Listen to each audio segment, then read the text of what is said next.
सबसे पहले हम लोग स्टार्ट करते हैं। एलसीएम निकालना है तो 28, 72 और 42 दिया है।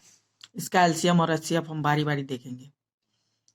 तो सबसे पहले हम क्या करते हैं, एलसीएम निकालने के लिए हम लोग क्या करते हैं, 28, 72 और 42 को एक साथ ले लेते हैं। ओके स्टूडेंट्स, ध्यान दीजिए फ्रेंड्स। अब यहाँ से 2 से हम कैंसिल करने की कोशिश करते हैं। 2 1 जा 2, 2 4 जा 8, फिर यहाँ 2 3 जा 6, 2 3 6, 1 बच गया, 2 6 के 12, 2 2 नी 4, 2 1 कन्ने 2। ऐसे इसको कट करते हैं।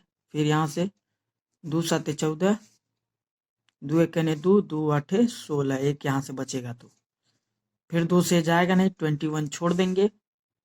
फिर यहाँ 2 से करेंगे, 7 नहीं जाएगा, छोड़ देंगे। 2 9 जा 18 चला जाएगा, 21 नहीं जाएगा, इसलिए 21 छोड़ देंगे।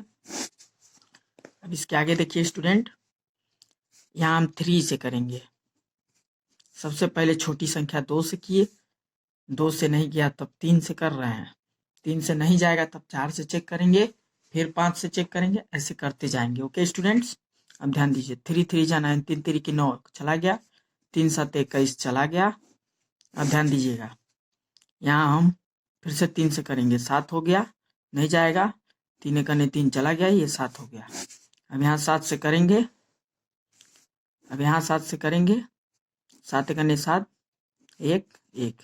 यहाँ पे क्या किए हैं, 3 से किए हैं, 3 1 जा 3 हो गया, 7 नहीं जाएगा, 7 लिख दिए, 7 नहीं जाएगा, 7 लिख दिए।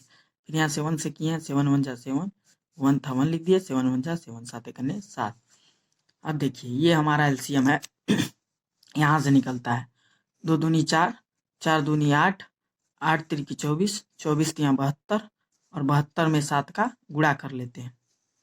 2 दूनी 4, 4 दूनी 8, 8 3 24, 24 यहाँ 72 और 72 में 7 का गुणा कर लेते हैं।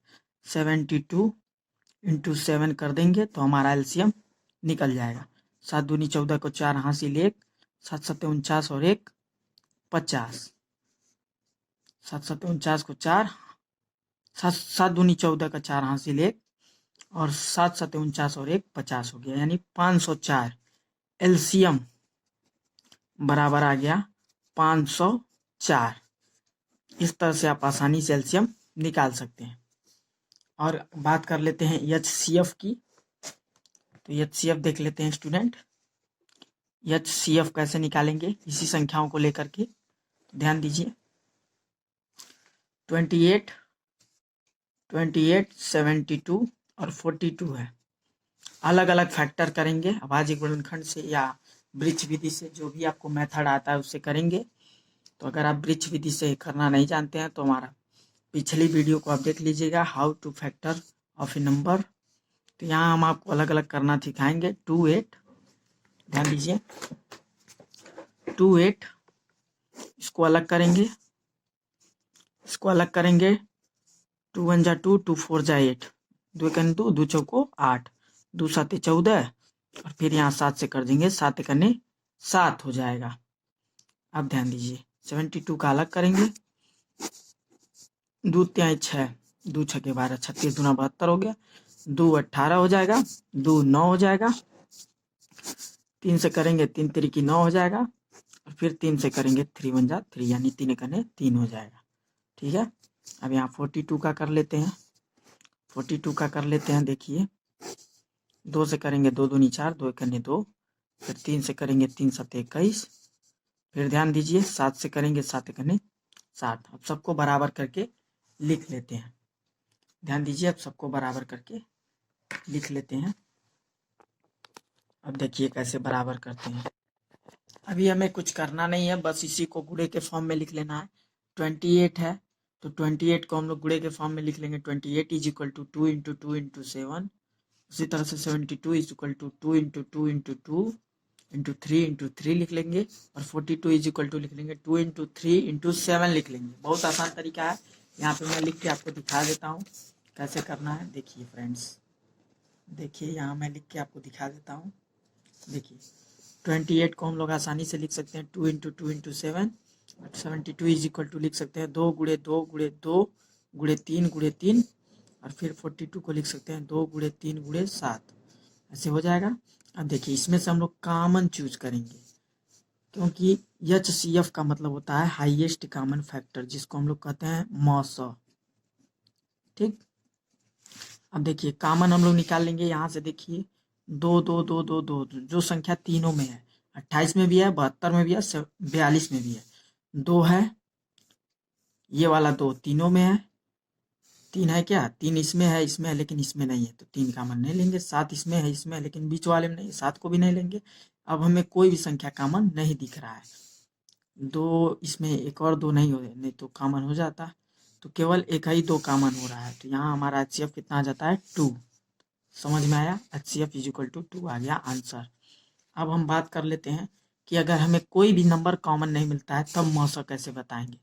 तब क्या करेंगे, हमारा मौसा हो जाएगा 1, HCF बराबर 1 हो जाएगा।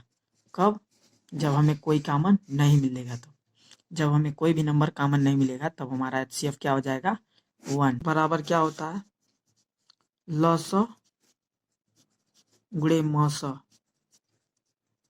तो कभी कभी ये कॉम्पिटेटिव एग्जाम्स में आ जाते हैं।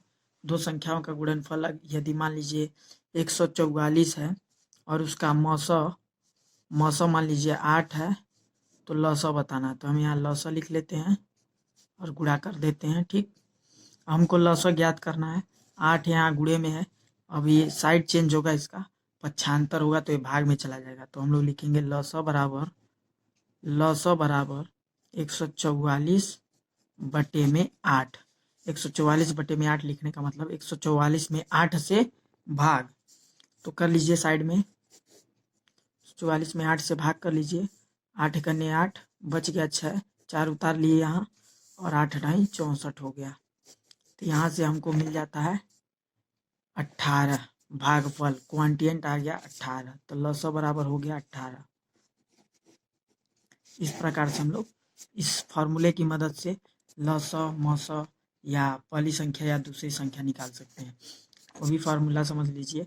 दो संख्याओं का गुणनफल की जगह हम लोग और क्या लिख सकते हैं, लसा, दोनों फार्मूला आप नोट कर लीजिएगा। लसा गुणे मौसा बराबर पहली संख्या गुणे दूसरी संख्या। समझ में आया आपको। इसके जगह आप दो संख्याओं का गुणनफल भी लिख सकते हैं। तो बात वही है, दोनों फार्मूला आपको याद होने चाहिए, तब आप आसानी से लसा और मौसा ज्ञात कर सकते हैं इस फॉर्मूले की मदद से। तो ये हमारा LCM HCF वाला वीडियो है। तो और भी जानकारी अगर आप चाहते हैं तो वीडियो को देखते रहिए और चैनल को सब्सक्राइब कर लीजिए और वीडियो को लाइक करना ना भूलें। चलिए और क्वेश्चंस इसमें देखते हैं कैसे लगे। हाँ तो फ्रेंड्स, हमारे पास क्वेश्चन है, यदि दो संख्याओं का मौसा 10 है और लसा 75 है, तो यदि पहली संख्या 15 है तो दूसरी संख्या क्या होगी। तो सबसे पहले इसको हल करने के लिए हम फार्मूला लिख लेते हैं और फार्मूला के नीचे हम वैल्यू पुट कर देते हैं। फार्मूला है हमारा लसा गुणे मौसा बराबर पहली संख्या गुणे दूसरी संख्या। बहुत ही सिंपल फार्मूला है, आपको याद भी हो गया होगा। तो हमें मौसा दे रखा है 10, मौसा कितना दे रखा है 10 और लसा दिया 75। लसा की जगह 75 रख लेते हैं, मौसा की जगह 10 रख लेते हैं। और पहली संख्या दे रखा है 15, तो दूसरी संख्या हमसे पूछा है, तो यहाँ पे दूसरी संख्या को हम x मान सकते हैं।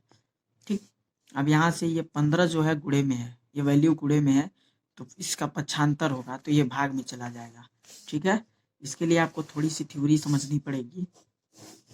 समझिए, अगर यहाँ माइनस इस साइड में है तो ये उधर जाएगा तो प्लस हो जाएगा। जैसे कि -1 है इधर, तो उधर जाएगा तो ये प्लस का 1 बन जाएगा, पक्षांतर होगा तो। और ये प्लस का 1 जब इस साइड आएगा तो माइनस का 1 बन जाएगा। और अगर यहाँ पे कोई संख्या मान लीजिए 5x है, यहाँ पे इससे गुणे में है, तो ये इधर जाएगा, y है मान लीजिए। तो अगर ये x इधर जाना चाहता है x, तो 5 इज इक्वल टू हो जाएगा y/x, यानी कि x भाग में चला जाएगा, गुणे से भाग में चला गया। ठीक, तो यही थ्योरी यहाँ पे वर्क कर रहा है। ये मैथ्स प्रोसेस है, तो संक्रियाओं को समझेंगे तभी आप मैथ्स के क्वेश्चंस को समझ पाएंगे। तो यहाँ 15 गुणे में है तो इस साइड आएगा तो भाग में हो जाएगा।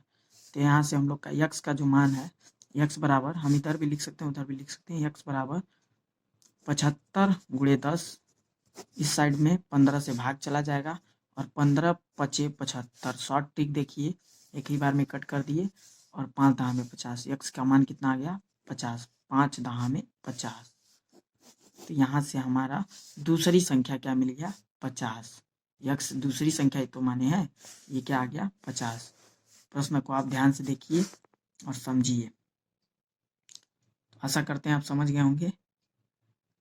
अब देखिए इसमें यही सब क्वेश्चंस होते हैं, इसकी वैल्यू दी रहेगी तो इसकी पूछेगी, और सब तीन वैल्यू दी हुई होगी आपको, या तो 2 ही वैल्यू दी हुई होगी, जैसे आप इसके पहले वाले क्वेश्चन में देखे हैं 2 संख्याओं का गुणनफल करके दिया होगा तो ये पूरी वैल्यू दे देगी, और इसमें से इन दोनों में से किसी एक को पूछेगा, या तो इसकी वैल्यू दे देगी तो इन दोनों में से किसी एक को पूछेगा। इस तरह से इस पर मान के चलिए आपके कॉम्पिटिटिव एग्जाम में 10 से 20 प्रश्न बनते हैं, 10 से 20 क्वेश्चन। तो आप इस फॉर्मूले को अभी याद करें तुरंत, और इस वीडियो को आप रिपीट करके देखें तो और अच्छे से समझ जाएंगे। Thanks for watching. Okay, bye friends.